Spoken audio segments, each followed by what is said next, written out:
ভারতের বিতর্কিত কৃষি আইন বাতিলের দাবিতে আজ অনশন কর্মসূচি পালন করছে আন্দোলনরত কৃষকরা। স্থানীয় সময় সকাল ৮টা থেকে শুরু হয়েছে অনশন, চলবে ৯ ঘণ্টা ব্যাপী।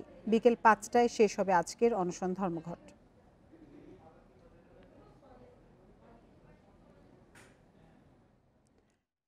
নতুন আইন বাতিল হবে না ততক্ষণ আন্দোলন অব্যাহত থাকবে বলে জানিয়েছে কৃষকরা। এদিকে এর আগে কৃষি আইন প্রত্যাহারের দাবিতে আন্দোলনরত কৃষকদের সমর্থন দিয়েছেন দিল্লির মুখ্যমন্ত্রী অরবিন্দ কেজরিওয়াল।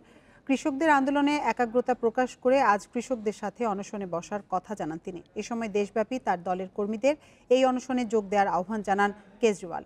এদিকে কৃষকদের প্রতিবাদকে সমর্থন জানিয়ে ইস্তফা দিয়েছেন পাঞ্জাবের কারা বিভাগের ডিআইজি লখমিন্দর সিং জাখার।